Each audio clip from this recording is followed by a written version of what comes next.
जितेंद्रनाथांचे बलिदान. की समयी न वदावी तरी मग केव्हा हितोक्ती बोलावी. मोरोपंत.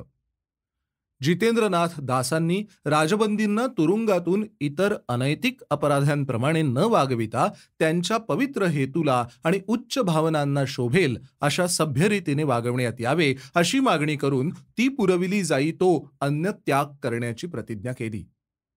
आणि शेवटी त्या प्रतिज्ञेपायी उपासमारीच्या अत्यंत हाल अपेष्टा सहन करीत आपला प्राण सोडला. ही माहिती ऐकताच उभे राष्ट्र विवल व्हावे हे साहजिकच होते.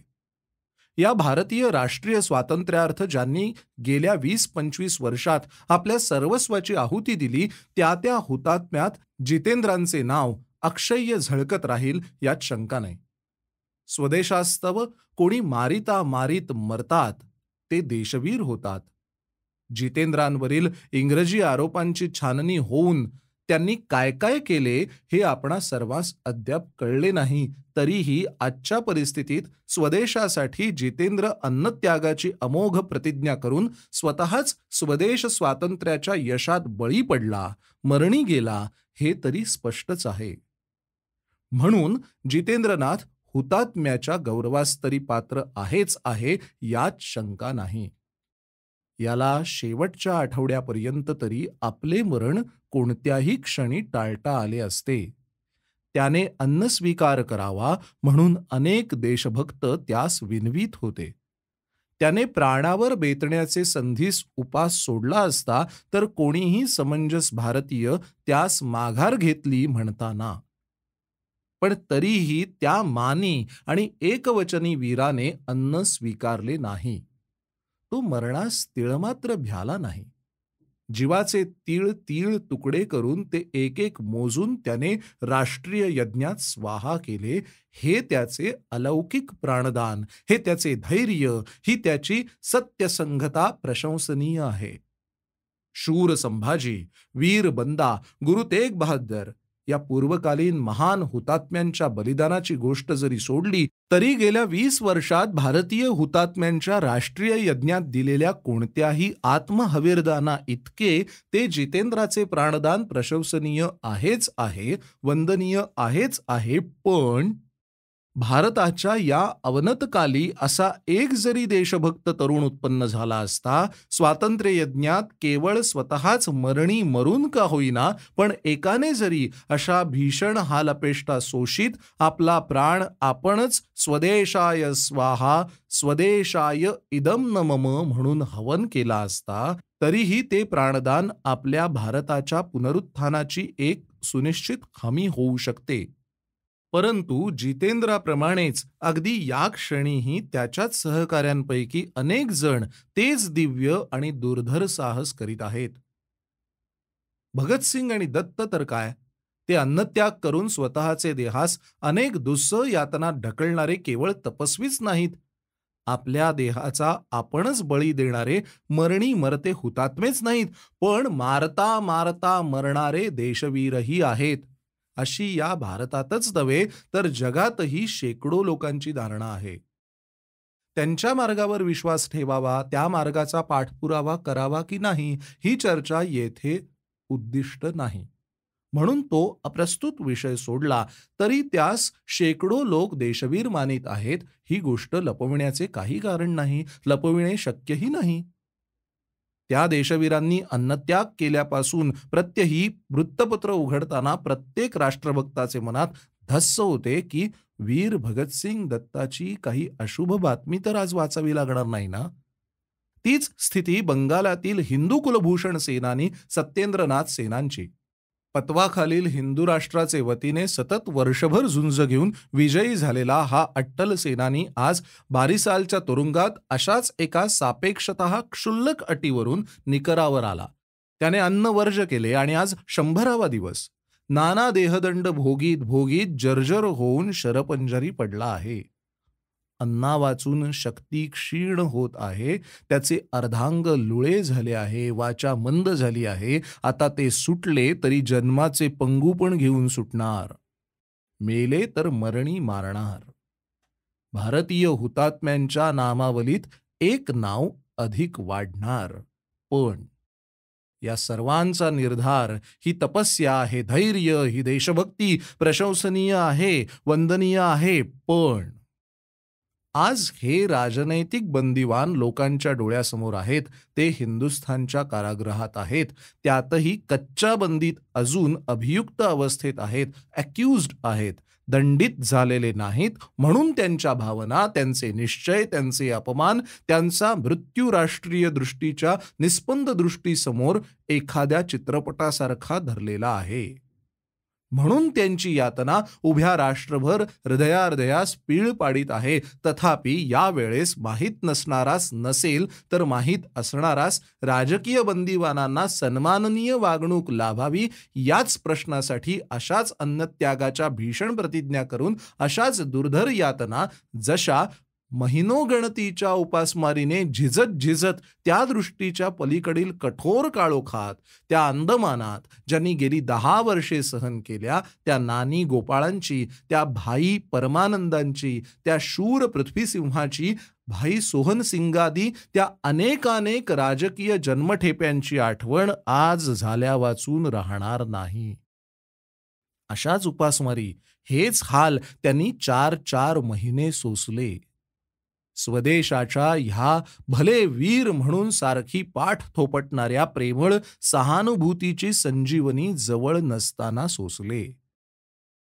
आणि ह्या जितेंद्रासारखाच तो वीर रामरखा अन्न सोडून, कपडे टाकून, उपाशी हातकडीनी जखडलेला महिनोगणतीच्या यातनांनी क्षय होऊन शेवटी मरणी मेला. त्याचे शव कुठे फाडले, कुठे पुरले, कुठे पडले याचा पत्ता देखील नाही.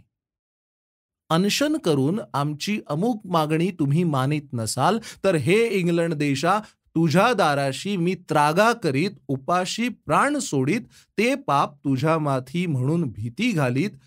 ते अंदमानात जे गेले, जे पंगू झाले, हे जे इथे मरत आहेत, पंगू होत आहेत, ते सर्व हुतात्मे निसंशय प्रशंसनीय आहेत. पण जे एकाच्या उदाहरणात प्रशंसनीय असते, ते एकंदरीत सर्वांना अनुकरणीय असतेच असे नव्हे.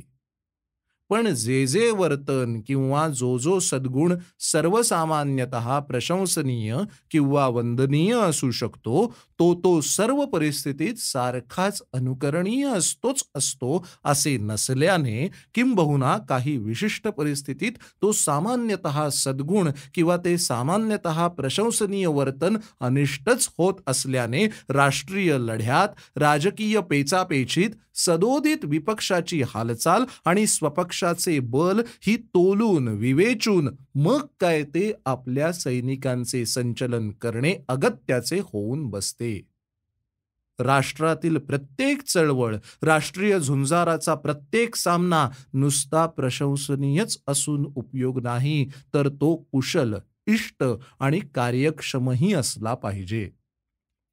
अत्यंत तीव्र देशभक्तीच्या वेदनांनी विव्हल होऊन एका तरुणाने लोकमान्य टिळक मेल्याची बातमी ऐकताच माडीवरून उडी टाकून जीव दिला म्हणून ऐकिवात होते. आता ही त्याची उत्कट देशभक्ती वंदनीय होतीच होती. ते प्राणार्पण करताना त्याची दैहिक जीवनाची तुच्छता कोणत्याही हुतात्म्या इतकीच प्रशंसनीय होती. पण त्यामुळे ते कृत्य अनुकरणीय ठरत नाही. कारण ज्या ध्येयासाठी, स्वदेशहितासाठी प्रेरित झाल्यामुळे त्याच्या हृदयात लोकमान्यांचे मरणवृत्त ऐकताच अशी बलिदानाची भावना उसळून आली, ते देशहित, ते त्याचे प्राण असे न देता, नुसते मरणी न मरता जरा निराळ्या रीतीने त्याने दिले असते तर अधिकच साधले असते. त्याचे कृत्य प्रशंसनीय असताही इष्ट नव्हते. ज्या नीच स्वार्थपरायण प्राण्याला लोकमान्यांचे मरणाचे दिवशीही क्षणभर देखील स्वदेशासाठी दुःख सोसण्याची उर्मी आली नसेल, क्षणभर देखील ज्याचे स्वार्थलंपट मन विचलित झाले नाही, त्याचे मनाहून हा स्वदेशप्रेमाने तळमळून तत्वाला आत्मार्पण करणारा तरुण कोटीपटीने वंदनीय आहे. पण तरीही त्याचे त्या कृत्यामुळे झाले त्याहून त्याच प्राणाच्या मूल्याने शतपट अधिक स्वदेशहित त्यास सहज साधता आले असते. म्हणून ते कृत्य, प्राण देण्याची ती रीत, नुसते मरणी मरून जाण्याचे ते बलिदान इतर राष्ट्रयोद्ध्यांपुढे अनुकरणीय म्हणून धरता येणार नाही. कारण बलिदान आणि कत्तल, हवी आणि हत्या यात एक चांगले आणि दुसरे वाईट हे जे आपण ठरवितो ते का याचे विवेचन केले असता त्यातील भिन्नतेची हीच कसोटी आढळून येते की त्यापैकी पहिले परोपकारास्तव आणि आत्मोन्नतीस्तव अत्यंत अवश्य असा त्याग असतो. महत्तर अर्थ साधण्यासाठी अपरिहार्य अशा अर्थाचा त्याग असतो आणि दुसरा म्हणजे स्वतःचा किंवा दुसऱ्याचा तामसी नाश असतो. लोककल्याणाला पोषक न होता क्वचित उलट विघातकच होणारा परिहार्य प्राणनाश असतो. मुक्तीला अवश्य तितकेच हवी घेतो तो खरा यज्ञ, हवी देतो तो खरा यजमान. न्याय्य समर जिंकावयास अवश्य तितकेच सैनिक अन्याय्य बलाचे शासनार्थ जो मरणावर चाल करावयास धाडतो तो खरा सेनापती. नुसते आत्मार्पण करणे म्हणजे मुक्ती मिळणे नव्हे, नुसते मरत राहणे म्हणजे समर जिंकणे नव्हे, तसेच नुसते मरणी मरणे, हुतात्मा होत राहणे म्हणजे राष्ट्रीय वा धार्मिक स्वातंत्र्य संपादन करणे नव्हे. ते जेव्हा केव्हा त्या स्वातंत्र्य युद्धातील अपरिहार्य घटक असेल तेव्हा तेही केलेच पाहिजे, जसे तेग बहादुराने केले, जसे जे लढाईच्या पहिल्याच पायी शत्रूच्या गोळीस बळी पडतात, जसे शत्रूच्या कारागरात जन्मोजन्म जे स्वदेशार्थ सडतात ते करतात. परंतु राष्ट्रीय सैन्याचे मुख्य ध्येय विजय हे आहे. आपल्या न्याय्य पक्षाची एकंदरीत कमीत कमी हानी होऊन अन्याय्य विपक्षाची एकंदरीत जास्तीत जास्त हानी करण्यास जी युद्धकला झटते ती खरी युद्धकला होय. त्या युद्धकलेचा हुतात्मा हाही केव्हा केव्हा एक अत्यंत अवश्य आणि अत्यंत वंद्य असा घटक होऊ शकतो, पण तो अपवाद म्हणून. केवळ हौतात्म्य ही काही विजयाची निश्चित हमी नव्हे.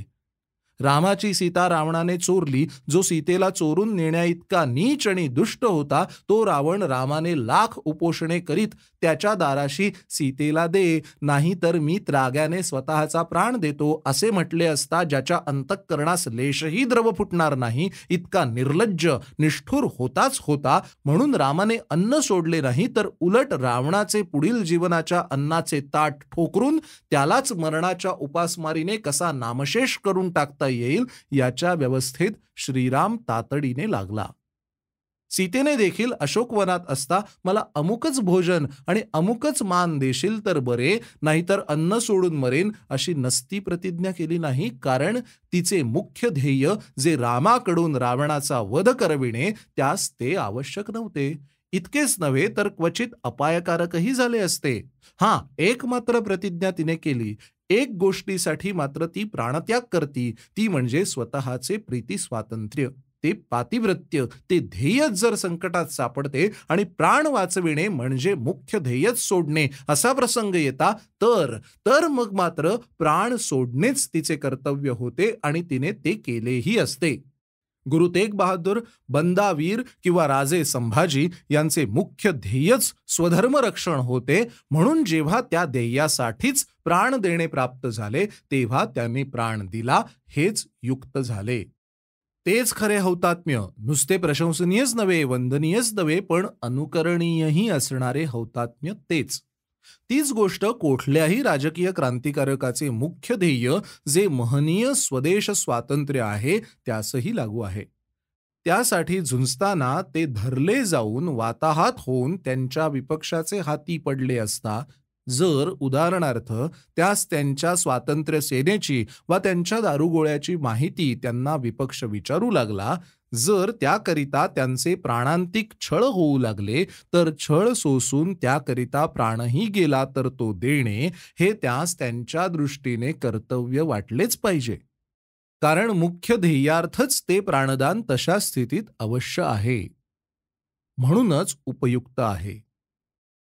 ज्या एका प्राणाच्या तशा दानाने शेकडो निरपराध प्राण एका राष्ट्राचा मान, एका न्याय्य ध्येयाच्या ध्वजाचा गौरव हे राखले जातात, तो प्राण देणे हेच खरे हौतात्म्य, केवळ प्रशंसनीयच नव्हे, वंदनीयच नव्हे, पण अनुकरणीय हौतात्म्य. क्रांतिकारकांच्या तत्वांशी किंवा मार्गाशी ज्यांची सहानुभूती नाही, त्यांची चर्चा या विवेचनात अप्रस्तुत. म्हणून ती विषयी अनुकूल प्रतिकूल असे काहीच मत या स्थली न देता त्रयस्थपणे आम्ही इतकेच सांगतो की ध्येयार्थ अत्यावश्य असलेले प्राणदानच तेवढे मुक्त आहे.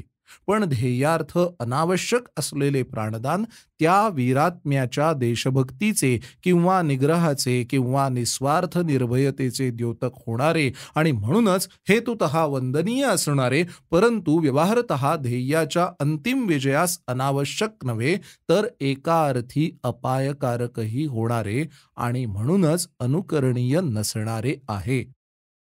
हे सर्वसाधारणपणे सांगण्यास काही एक हरकत नाही. केवळ प्राणहानी अनिष्टकारकच होय. आणि या दृष्टीने सध्या जिकडे तिकडे उठलेल्या या अन्न सोडून आपण होऊन अनेक यातना सोशीत केवळ मरणी मरून जाण्याच्या पद्धतीची जी अन्न सोडून मरून जाण्याची साथ उठू पाहते आहे, तिचा, या अन्नत्यागाच्या साथीचा युद्धातील एक धोरण म्हणून निषेध करणे हे आम्ही आमचे कर्तव्य समजतो. जी माणसे अशा उच्च देशभक्तीने प्रेरित होऊन अशी कठोर तपस्या करून मरणी मरतात, त्यांचे वैयक्तिक मोल कमी न करता त्यांच्या त्या दैवी वैयक्तिक बलिदानाचा यथोचित आदर करीत असतानाही हे स्पष्टपणे सांगणे अवश्य आहे. भावना दुखली तरी दुखावून राष्ट्रीय हितासाठी हा बुद्धिवाद प्रकटपणे बोलून दाखविणे कर्तव्य आहे की ही अनशनाची लाट जर अशीच फैलावू पाहिली तर तिच्यामुळे राष्ट्राच्या मुख्य ध्येयाला, स्वातंत्र्याला, ज्या माणसांच्या सक्रिय जीवनाची किंवा लढत्या मरणाची अपेक्षा आहे, त्यांना जवळजवळ व्यर्थ गमावून नुसते मरणी मारवून आपण दुर्धर हानी पोचवू.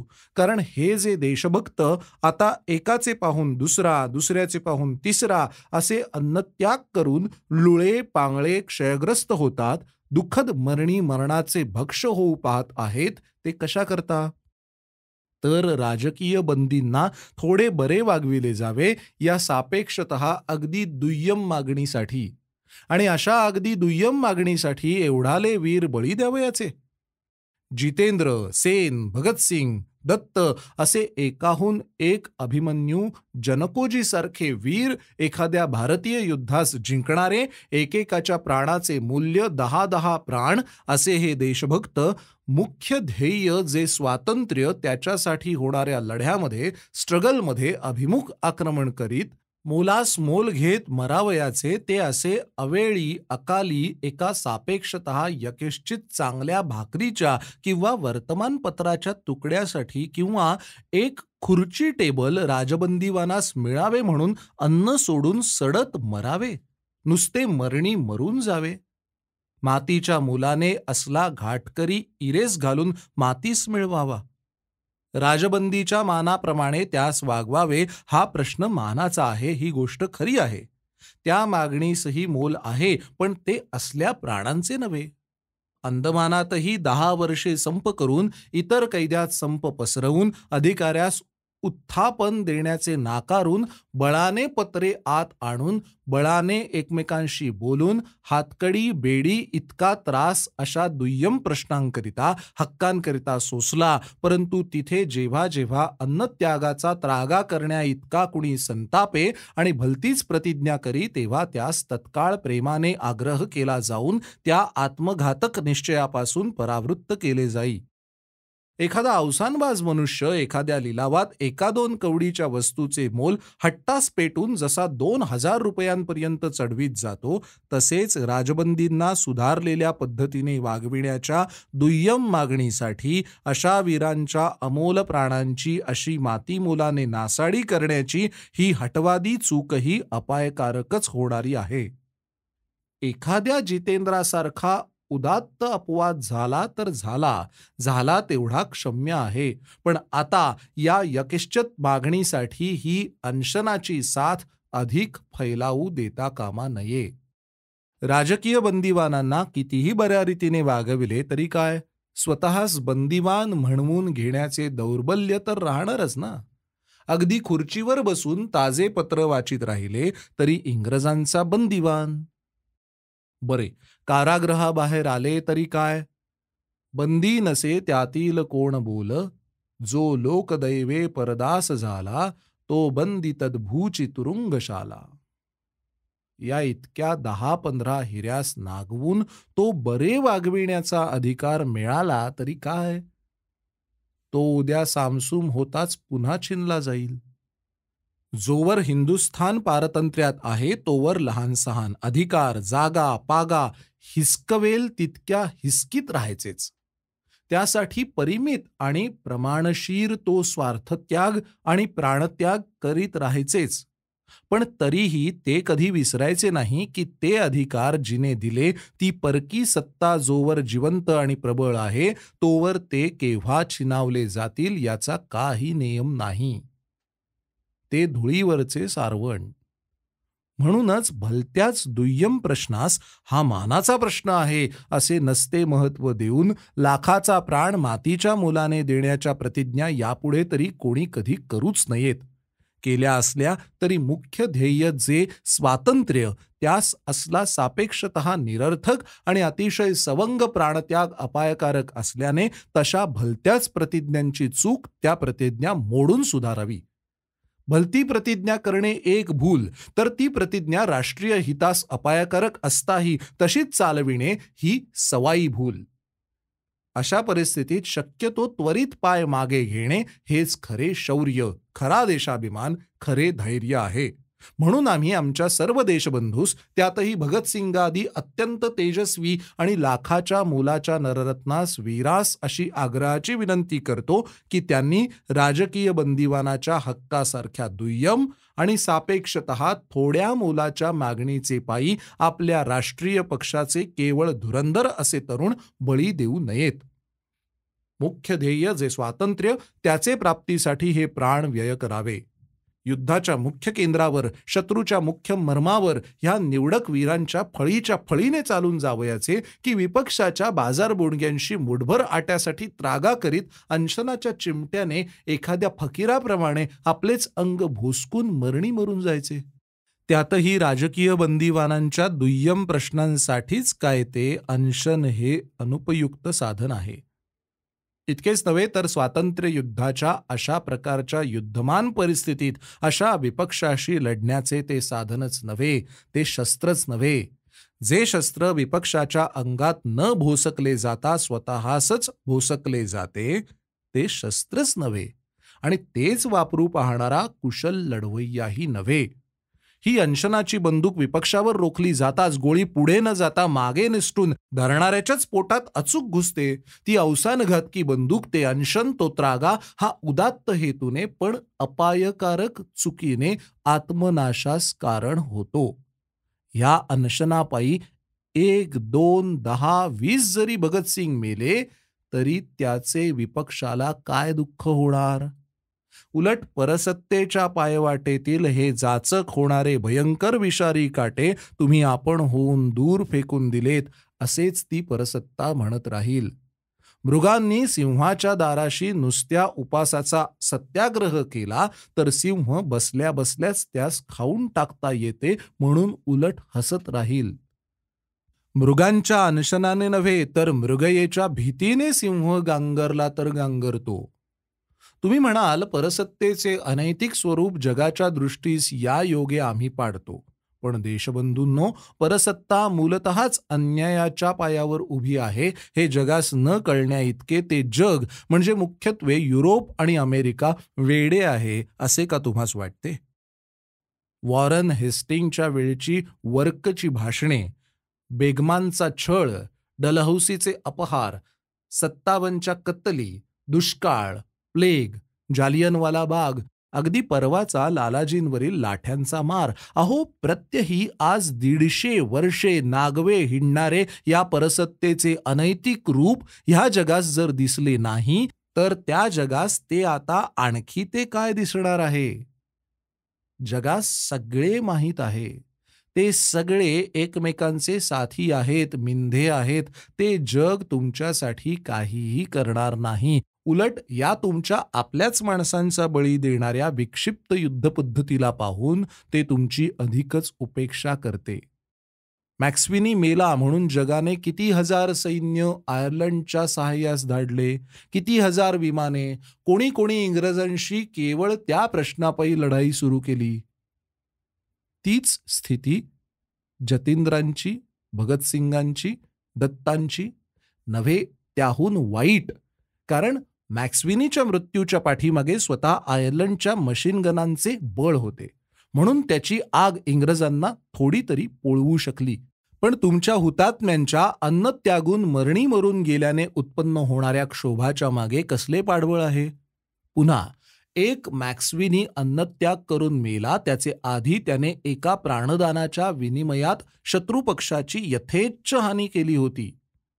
वास्तविक तो मारीत मारीतच मेला, पण तरीही त्याने अन्नत्याग केला म्हणून साऱ्याच साऱ्या आयरिश बंदिवानांनी अन्नत्याग करून नुसते मरणी मरून जाण्याची परधार्जिणी चूक केली नाही. उलट त्यांनी तुरुंगातील अधिकाऱ्यास सळो की पळो केले आणि खाणे सोडले नाही, तर दंगे करून दुप्पट खाल्ले.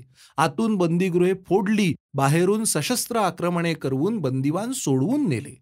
आयर्लंड स्वतंत्र झाला तो मॅक्स्विनीच्या नुसत्या अन्नत्यागाने नव्हे, केवळ हुतात्मतेने नव्हे, तर त्या हौतात्म्याचा पुरा लाभ घेणारी सशस्त्र रणधुमाळी उठवून देण्याचा त्याने त्यापूर्वीच हरिओम केला होता. त्यामुळे आणि पुढे क्रांतीचा सारखा भडीमार करीत राहिला, त्यामुळे म्हणून आयर्लंड यशस्वी झाला.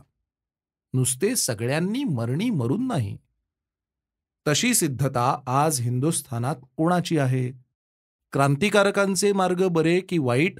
आयर्लंड तसे वाचू शकले म्हणून आम्हालाही तसे समरतांडव केलेच पाहिजे किंवा करता येईल की काय, याची चर्चा या लेखात प्रस्तुत नाही. तो प्रश्न स्वतंत्र आहे. पण तरीही इतके स्पष्टच आहे की क्रांतिवादी किंवा शांतीवादी अशा कोणत्याही हिंदी पक्षाची अशा हुतात्म्यांच्या नुसत्या मरणी मेल्याने उत्पन्न होण्याच्या क्षणिक शोभाचा भीषण असा चटका विपक्षास बसेल अशी कोणतीही कृती किंवा क्लुप्ती करण्याची किंवा योजण्याची छाती नाही, सिद्धताही नाही. तोवर अशा नुसत्या राष्ट्रक्षोभाच्या क्षणिक उत्तेजनाची निशा उपभोगण्यासाठी हे एकाहून एक वीर नुसते मरणी का मारावे? जो क्षोभ विपक्षास लवलेशही चटका न देता आपल्या स्वतःसच जाळीत सुटतो, तो काय कामाचा? जो क्षोभ एकदा राष्ट्रीय रडारडीचे अश्रू गाळताच विझून जातो, त्यासाठी हे इतके शूर वीर देशभक्त हाल हाल करून मातीच्या मुलाने अन्न अन्न करीत बळेच मारविणे हा अगदी आत्मघातकी वेडेपणा आहे. त्यापेक्षा परकीय सत्ता या देशभक्तांचे असे छळ करीत त्यांना स्वीकारोक्ती म्हणजे कन्फेशन करिता मारहाण करून डोळे पांगळे करती, त्यांना अशी बळाने उपाशी मारती, तर त्याचा दोष अधिक निरुत्तरपणे तिच्यावर पडून जगात आणि स्वजनात झाला त्याहून अधिकच क्षोभ उत्पन्न होऊ शकता. हिंदू वीर सतीन बाबू असे अन्न सोडून आपण होऊन मरणी न मरता सतीन बाबूंसारखे आणखी 10 जण जरी पतवाखालीच्या सत्याग्रहात किंवा तशा कोणत्या शत्रूची प्रत्यक्ष हानी करणाऱ्या लढ्यात मरते तर त्याचे दुःख नव्हते. कारण विपक्षासही त्याच मानाने किंवा बऱ्याच मानाने तशीच हानी पोचत राहती.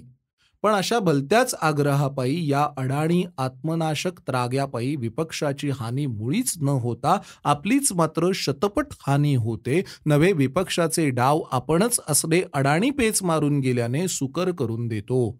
अहो, कोर्टात खटले होऊन 2-4 वर्षे शिक्षा होत्या, त्या शिक्षा भोगून ते देशसेवेस आणि परसत्तेच्या छातीवर पुन्हा नाचावयास मोकळे होते. पण ज्यांना शत्रू फाशी देऊ शकत नाही अशा 10-20 आरोपितांना अन्नत्यागाची फाशी आपण होऊनच देतो. हजारो रुपये व्यय करून, नवे कडक निर्बंध करून, वशिले लावून लावून ज्या देशभक्तांना फाशी व्हावी म्हणून ही परसत्ता धडपडते, तरीही ते सुटून किंवा 10 वर्षेच बंदी होऊन तिच्या छातीवर जिवंत नाचत पुन्हा झुंजण्यास परत येताना पाहून ही परसत्ता हिरमुसली होती. तीच परसत्ता त्या देशभक्तांना 1-2 महिन्यात असे एकामागून एक पटापट अन्न सोडून मरताना पाहून मनातल्या मनात टाळ्या पिटून निसंशय असेच म्हणत नसेल कशावरून की ठीक ठीक औषधा वाचून खोकला गेला. माझा एक केसही वाकडा न करता एक कट्टर शत्रू अनायासे मरणी मेला. ज्यावेळी अंदमानात भाई परमानंद, नानी गोपाळ, भाई पृथ्वीसिंग, भाई सोहनसिंग इत्यादी अनेक देशभक्तांनी असाच प्राणपणाने अन्नत्याग केला, तेव्हा बॅरिस्टर सावरकरांनी त्या पद्धतीचा हानिकारक आत्मघातकी परिणाम राजबंदींच्या मनावर वारंवार ठसविण्याचा अत्यंत निग्रही प्रयत्न केला. म्हणून त्यातील काहीतरी देशभक्त अन्नत्यागापासून परावृत्त होऊन सुटून आज पुन्हा देशाची उत्कट सेवा करीत आहेत. ते सर्व प्रकरण माझी जन्मठेप या पुस्तकात वाचकांनी अवश्य वाचावे. नाहीतर ते लोक मरणी मरत विपक्षाचे बळ वाढविते, तर त्यांची नावे देखील इकडे कोणास कळती ना. पेलाभर दुधासाठी, पौंडभर तेल गाळण्यासाठी, एखाद्या वृत्तपत्रासाठी, एका खुर्ची टेबलासाठी कामाचे संप करा, अधिकाऱ्यांशी भांडा, अधिकाऱ्यांना सळो की पळो करा, वेळेवर अन्नत्यागही मर्यादित अवधीपर्यंत करा, पण प्राणत्याग, आणि तोही आपणच उपाशी मरत, आणि अशा सापेक्षतः यकेश्चित मागणीसाठी, आणि विपक्षाचा केसही वाकडा न करता, आणि भगतसिंग, दत्त, सतीन बाबू अशा 5-50 धुरंधर देशवीरांनी, छॅट, हा कसला अपायकारक त्रागा, अडाणी पेच, शत्रूंची दाणावैरण बंद करावयाची की आपल्याच दलाची, शत्रूस उपासमार करावयास लावते, त्यास देमाय धरणी ठाय करते, त्याची शक्ती लुळी पांगळी होईल असे पेच मारते, तेच खरे युद्धाचे धोरण. मग त्यापायी आपल्याही पक्षास जी अपरिहार्य हानी सोसावी लागेल ती सोसूच सोसू, पण विपक्षाचा केसही वाकडा न होता आपला प्राण देऊन उलट विपक्षाचे कार्य सुकर करून देणारे हे कसले भिकारी फकीर त्राग्याचे धोरण? वीर हो, ते सोडून द्या. तत्काळ अन्नभक्षण करा, दुप्पट खा, आणि विपक्षाची दुप्पट हानी करीत वैध मार्गाने दुप्पट झुंजा. हुतात्मा जतींद्रांचा अपवाद वंदनीय आहे, प्रशंसनीय आहे, पण तो अपवाद आहे. सर्वांना तो मुळीच अनुकरणीय नाही. शिवाजी बंदीत पडला तेव्हा त्याने अनशन करून आपले प्राण सोडले नाहीत, तर तो औरंगजेबाच्या छातीवर लाथ मारून निसटून गेला. परिस्थिती पाहून योग्य तो फरक करा, पण मूळ रणनीती मात्र तीच ठेवा. श्रद्धानंद, 5 मे 1929.